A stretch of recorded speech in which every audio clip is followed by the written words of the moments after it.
യേശുമിശിഹായ്ക്കും സ്തുതിയായിരിക്കട്ടെ.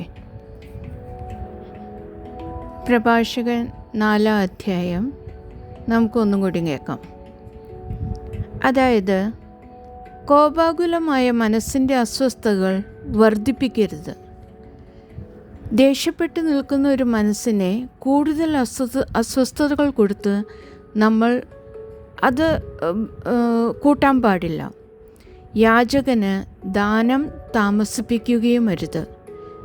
യാചകന് കൊടുക്കേണ്ടത് ആ സമയത്ത് തന്നെ കൊടുക്കുക. നമ്മളവിടെ നിൽക്കുക, ഞാനിപ്പോൾ വരാം എന്നും പറഞ്ഞിട്ട് നമ്മൾ പോകുന്നൊരു പോക്കുണ്ടല്ലോ, അത് നിർത്തണം.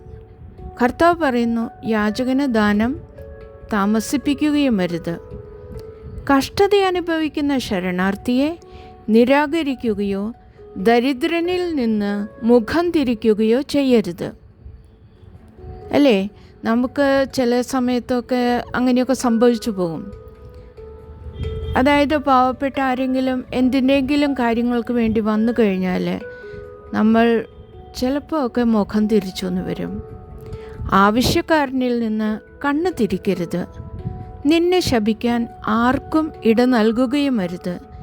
എന്തെന്നാൽ മനംനൊന്ത് ശപിച്ചാൽ സൃഷ്ടാവ് അത് കൈക്കൊള്ളും.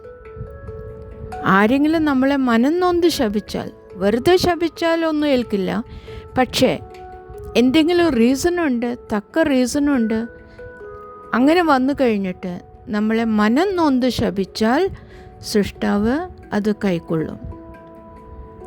പാവപ്പെട്ടവൻ്റെ വാക്ക് ശ്രദ്ധിച്ച് കേട്ട് സമാധാനത്തോടും സൗമ്യതയോടും കൂടി മറുപടി നൽകുക.